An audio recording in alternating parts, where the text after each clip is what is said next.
to New SC.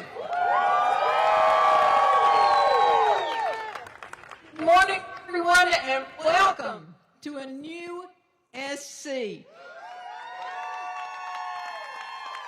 Thank you for being here on an important day for South Carolina. In recent weeks, our state has experienced the passing of Senator Lindsey Graham.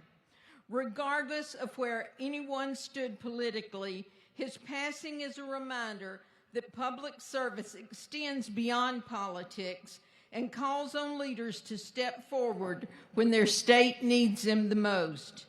Today is not about looking backwards, but about moving forward. South Carolinians are facing real challenges. Families are working harder to get by. Our schools, healthcare systems, economy, and communities need leaders who listen, who collaborate, and who put people first. The man I have the privilege of introducing today has built his career on public service, on bringing people together. I know that because we have worked together, and on expanding opportunity for every South Carolinian. He believes leadership is not defined by party or politics, but by character, compassion, and the courage to do what is right. Today, he takes the next step in that service by introducing the person he has chosen to serve alongside him as his candidate for Lieutenant Governor. Today they offer a vision for South Carolina rooted in unity, opportunity, and hope. Please join me in welcoming our Democrat candidate for Governor of South Carolina, Dr. Jermaine Johnson.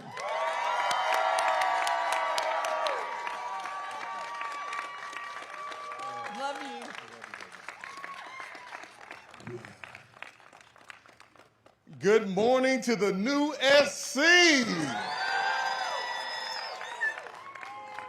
Y'all, I'm extremely excited to be here this morning amongst individuals who have shared ideals and where we are going to move this state into the future. And I would be remiss if I did not mention y'all's next First Lady of South Carolina, y'all. And everybody knows I call her the real doctor, so that's the real doctor standing over here to my right. But let me also mention Senator Katrina Shealy. Please give her a round of applause. The courage that she has shown to stand up here, to also speak out against injustices that are happening around our state and our nation, to stand here, to stand with us, to believe in the new SC, it does not go unnoticed. She said that we have worked together, and we absolutely have. From the very first day I got into office, we got to work together. And sometimes she was looked down upon because she stood with me.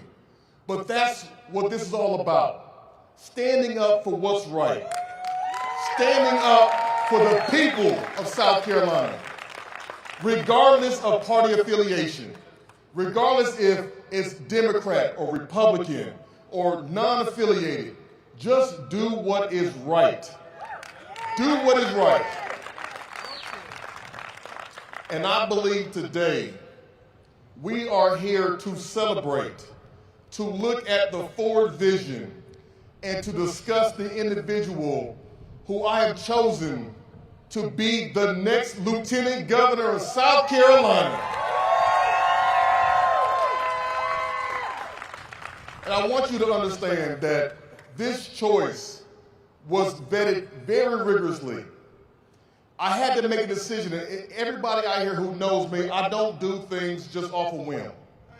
I have to think, I have to pray, I have to talk to my wife, I have to talk to my circle, I have to make sure that what we are doing is going to be the right move for not just for my family, but for everybody's family, for the entire state. I've known Sam Scarding for years. And in the years that I've known Sam, he has been an individual who has never changed. He has never wavered from doing what's right. He has never wavered from doing the hard work, not just talking about it, but actually doing the work, being on the ground, being in the communities, being committed to a vision, a prosperous vision for the people of this state. Sam, see, the thing that impresses me the most about what Sam has done in his career is he has spent a career helping marginalized communities, helping individuals to get the opportunities that so many of us have wished to have. What Sam has done for 7 years was not just helping small business owners attain capital to start their businesses, but what he did was he helped people realize their hopes and their dreams. He helped people to get the access to changing generational curses, breaking generational curses, helping people to reach their ultimate goals. That is who Sam is. He spent years as congressional aide to my fraternity brother, the late, great John Lewis, who told us to get into good trouble, necessary trouble. And that is exactly what Sam is going to do with me here on this campaign trail. We're going to get into good trouble. We're going to get into necessary trouble with the energy and guided by the wisdom of our supporters. We're going to do what we have to do to get the job done for the people of South Carolina. We have a message for the young people in this state that it doesn't matter your circumstances. It doesn't matter where you come from. It doesn't matter what you've been through. You could be the next governor and lieutenant governor of South Carolina. It doesn't matter about your race. It doesn't matter about your gender. You can attain these dreams and aspirations that you have. Sam is so committed to the movement. He's so committed to the future. He believes in this vision, and so much so that he even named his children, his twin boys, after congressional member John Lewis and the Reverend Lawson. This is something, when I tell you, when I heard that story, this let me know that Sam is not about just talking about things. He's not about whether you're black or you're white or Hispanic. He is about the people. And a hero, it does not matter what a hero looks like. A hero is a hero. A hero is a hero. And I'm so proud, I'm so honored to have Sam Scarding leading this movement with me. We will be partners in this movement. We will make sure that we have your ideas at the forefront of what we're going to do, because we're going to be talking to you. We're going to be in every inch of this state, making sure that the people know exactly who we are, that they know exactly what we stand for. That is what we're going to do. Because a new South Carolina, it means opportunities. A new South Carolina means us standing together. A new South Carolina means nobody will be forgotten. A new South Carolina means our rural communities get the support that they need. A new South Carolina means our women will have their rights restored. A new South Carolina means we will not allow crazy individuals to come attack our most vulnerable population. That's what a new South Carolina is. It means supporting our young people, supporting our public schools, supporting our higher education institutions. A new South Carolina means helping our small businesses. A new South Carolina is a place that we will all be proud of. That is a new South Carolina. And with that, I am honored, I am proud to introduce to you all the next Lieutenant Governor of South Carolina, Sam Carter. Y'all make some noise for him.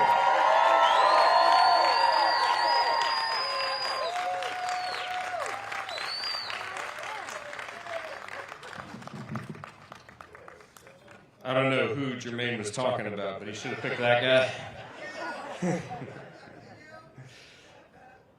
Good morning, y'all. It is good morning. It is a good morning in South Carolina. It's an honor and a privilege to be here today, and thank you all for coming, for braving the heat to be here.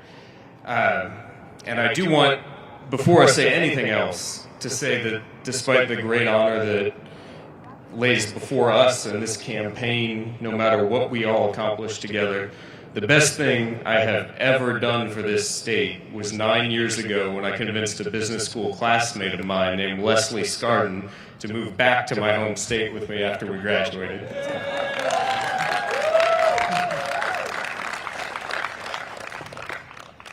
Of course, I want to thank Representative Jermaine Johnson, South Carolina's next governor, Jermaine Johnson. This incredible opportunity to help lead our state forward and make the vision of a new South Carolina a reality. Now, before I tell you more about myself, I'd like to talk about Jermaine for a minute. I've had the privilege of getting to know him over the years, and I can tell you 3 things that have impressed me to no end about Jermaine. First of all, Jermaine has overcome incredible adversity in his life. As a child, he went through things that no kid should ever go through. Losing a sibling to gun violence, at times not having a place to call home, up to and including his time as a student athlete at the North Charleston. Every success Jermaine has in life is a defiance of the odds that were stacked against him, and I could not be more proud to share this stage with him.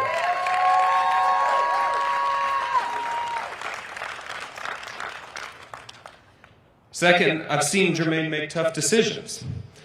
In his political career, he began by primarying a 22-year incumbent legislator with a message of a new vision and a next generation of leadership for South Carolina. And as many of you all know, in this very race, some power structures in Columbia tried to push him out. They doubted the movement he was building.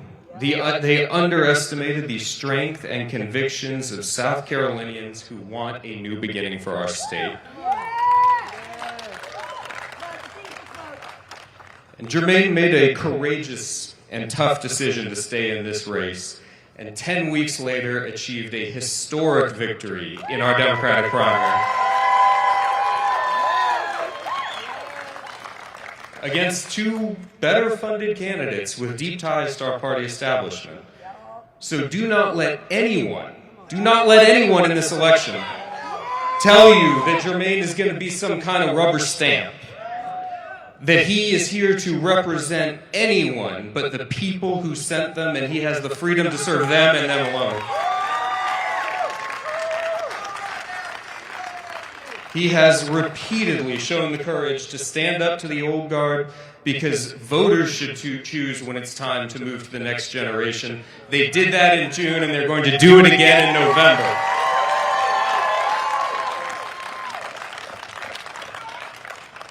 Now, I promised you all 3 things that impressed me about Jermaine. The first was the adversity he's overcome.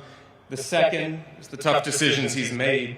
And the third is that on December 3rd, on the week of December 3rd, 2007, Jermaine was the co-Southern Conference Player of the Week alongside a point guard from Davidson named Steph Curry.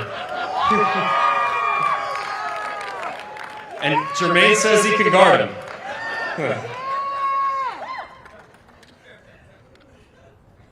Now, let me tell you a little about myself and why I'm excited to be joining this ticket. It's not just to balance out Jermaine's height and charisma. This election is truly about New South Carolina versus Old South Carolina. The time has never been so critical, and the opportunity has never been so great for us to begin building a new South Carolina. Because the old South Carolina simply is not delivering the results we need. In this campaign, we're going to be bold, and we're going to offer real solutions that work for South Carolina families. Jermaine has a line that I love that I'm going to steal from him, that it's time for our state to stop being judged by the success of its corporation, but by the success of its people.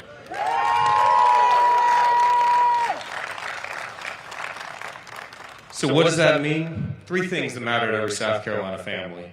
We're going to build an economy that works for all of us, where every family can build wealth through real opportunity and real affordability. Jermaine mentioned my own background is making loans to the people and entrepreneurs and projects in this state where traditional capital just won't go. The people who this system is not working for. Because a new South Carolina means economic mobility in South Carolina. Not just for these sons of congressmen, but for every South Carolinian in this state. And affordability means real structural change and using our state government not to just go after small costs, but to go after big ones. A good healthcare policy is good affordability policy. When an insurance company wrongly denies you and they spray thousands of bills for thousands of dollars all over the state to families that were paying for coverage, when they wrongly deny you, that creates the affordability crisis in South Carolina. We need a state government that sees it as their responsibility to attack that issue. Good housing policy is good affordability policy. Our state is growing, and we need a state government that makes sure housing is being built and has attainable ownership at every price point for every income in South Carolina. Good child care policy is good affordability policy. When we tell families that they need to go back to work days after their infants are born and start having to pay for child care before they're even home from the hospital, that creates an affordability crisis for South Carolina families. When we tell them that there is no guaranteed public education until that child is 5 years old, that means 5 years of child care costs for that family. We need a state government that sees it differently. We need a state government that knows providing good, high-quality child care options for every working family is good affordability policy, it is good economic policy, and it is part of the new South Carolina.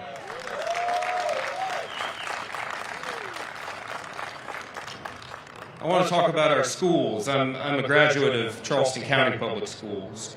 We need to reinvent public education in South Carolina. Believe me, this is an issue I care passionately about. We have 4-year-old twins at home about to start in our local public elementary school. And every solution you have ever heard to getting us out of the bottom 10 of education metrics around the country is a Band-Aid on a wound. We have a system that's more than 100 years old. We need to reinvent it. We need to go back to the chalkboard, or the whiteboard, and design what a 21st century public education system should look like. If you were going to build an education system today, you would not send kids home for more days than you keep them at school. You would not send them home at 2 o'clock every afternoon as if there's always going to be one parent home for them. You would put more teachers in the classrooms and you would pay them better, and you would start them younger, because every ounce of data shows that kids need to be learning before they're 5 years old. And in a new South Carolina, we are going to reinvent our public education system.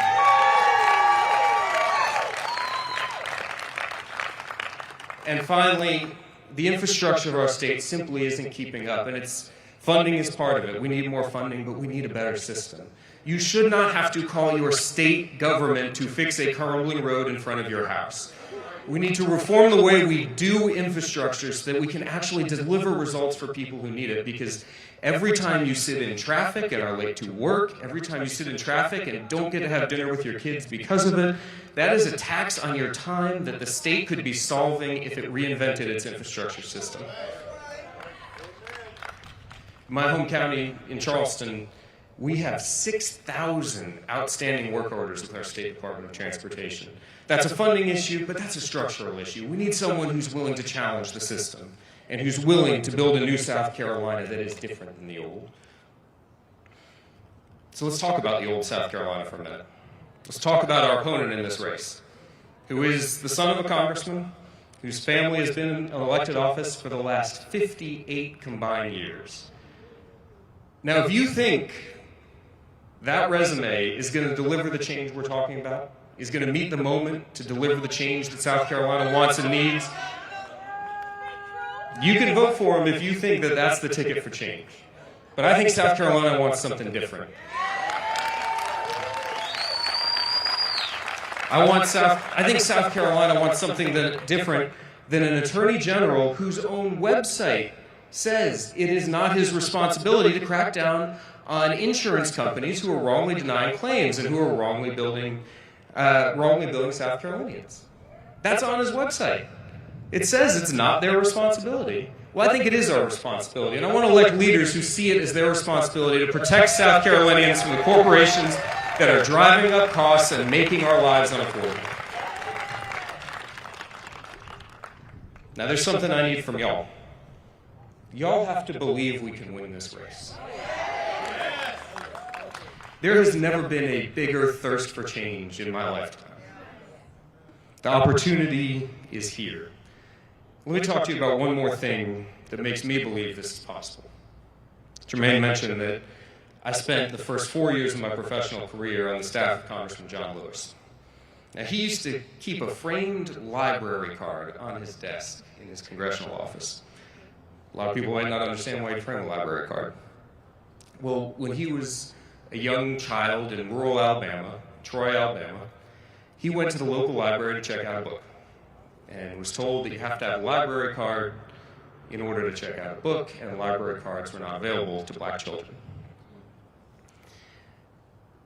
That young John Lewis didn't accept the world that he was born into. He didn't accept no as an answer. He didn't accept that things had to stay the way they were, just like we don't accept South Carolina has to stay the way it's been for the last 58 years. John Lewis went to work. He marched, he organized, he sweat, and he bled to create the change that he wanted to see in the world. And 40 years later, as a member of Congress, that same library invited him back for part of his book tour when he released his autobiography. And they gave him a framed library card. So that's what he kept in his office. So South Carolina, we need you to work like that. We need you to organize like that. We need you to believe that change that seems impossible actually is possible.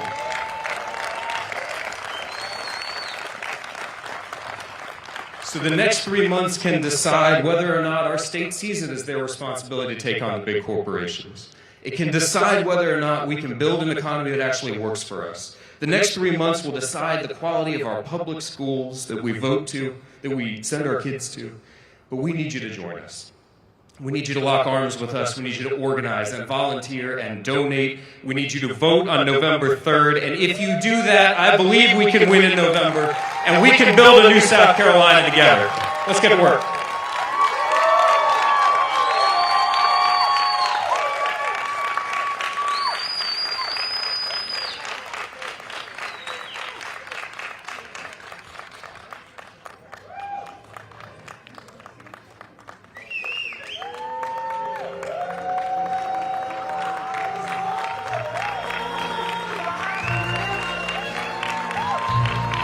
In a little tent, oh, and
Yeah, exactly.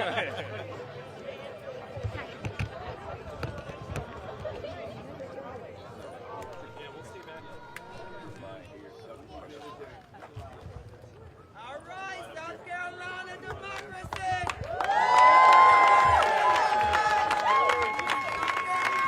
There we go.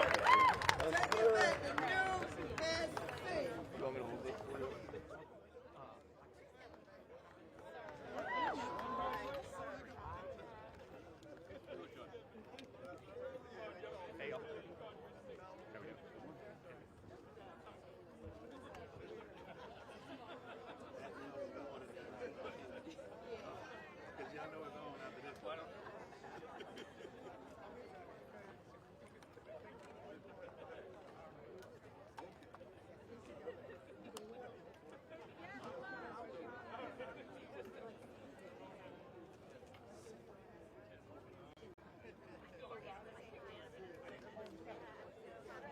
Tough question. Defer to the Attorney General candidate. That's right. We need legal advice. Financial, we got a treasurer. We got the comptroller. Yeah, exactly. Yeah.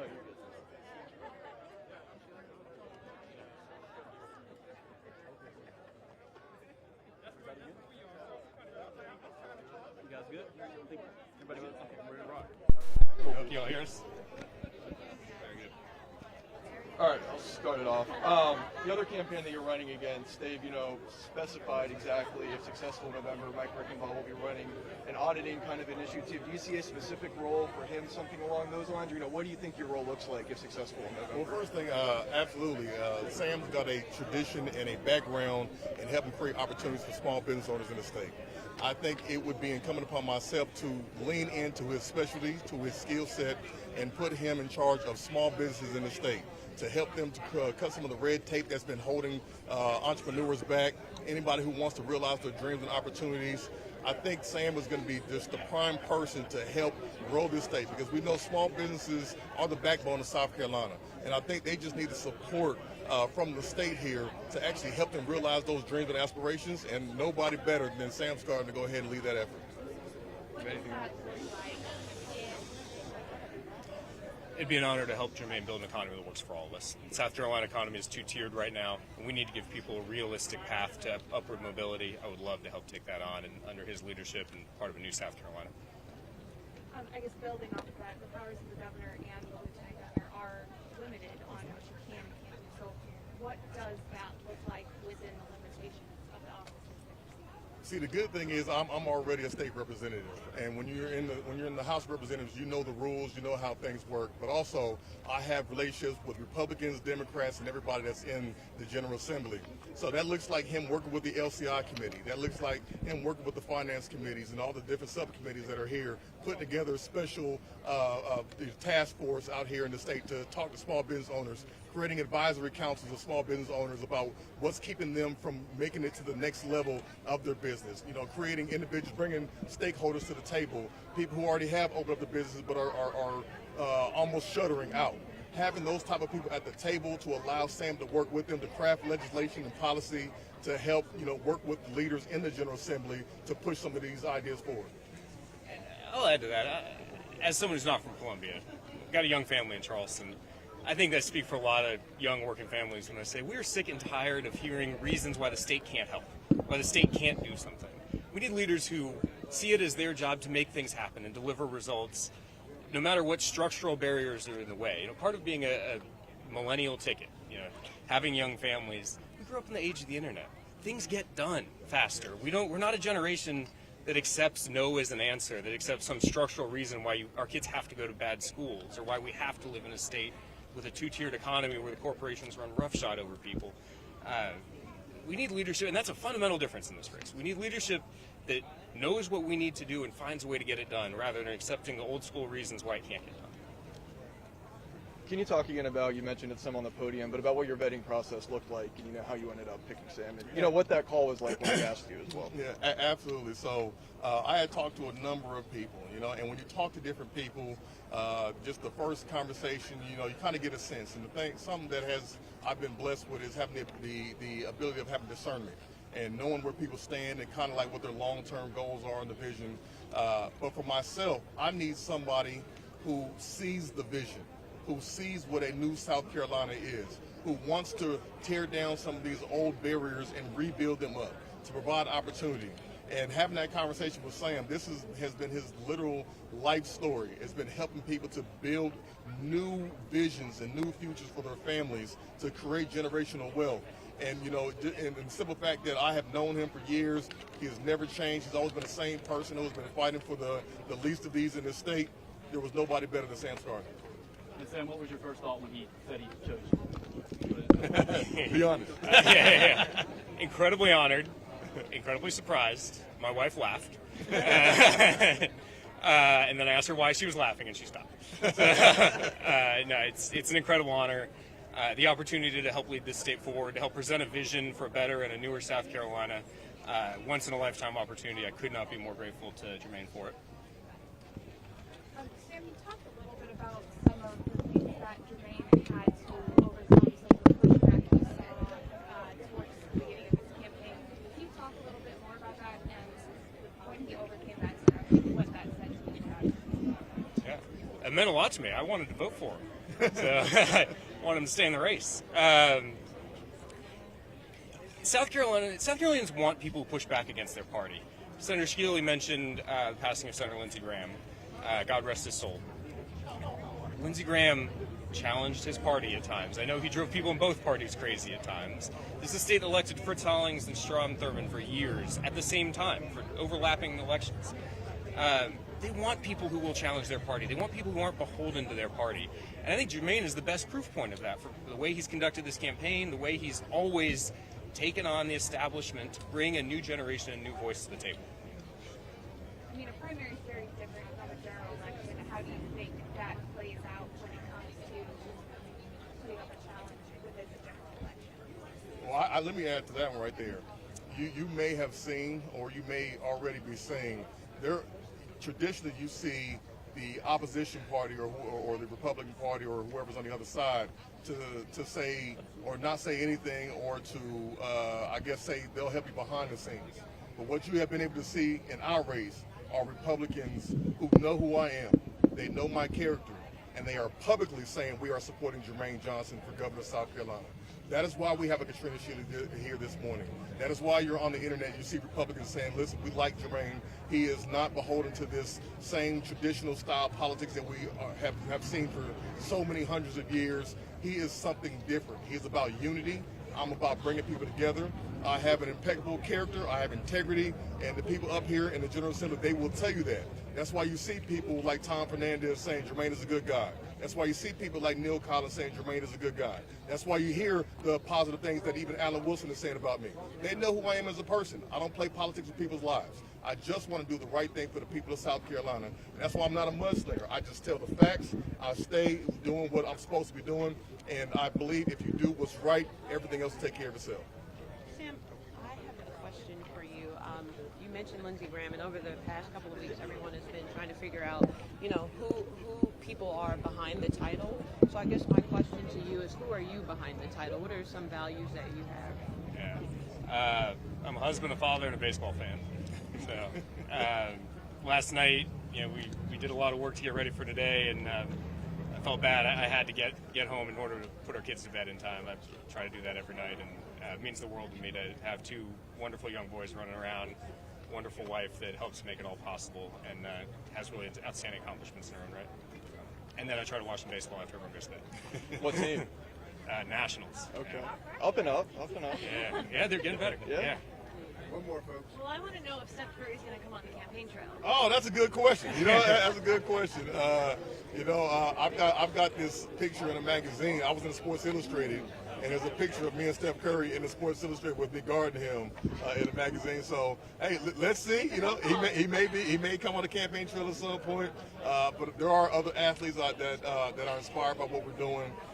Because to make the transition from playing sports to something life after is a difficult one for a lot of athletes to make, which is why a lot of them reach out to me for advice about how to make that transition. So I invite Steph. Come on, man. Thank you, folks. Thank you very much. Thank you, guys.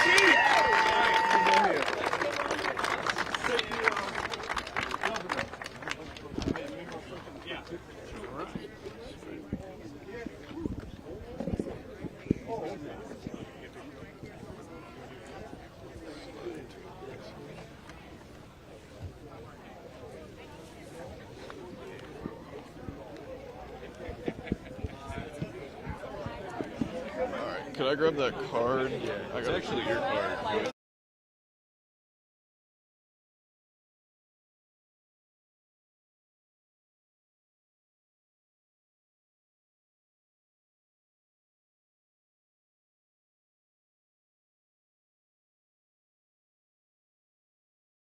Are you ready to top it, Big Dad? I can't believe you remember my name. Yeah, John.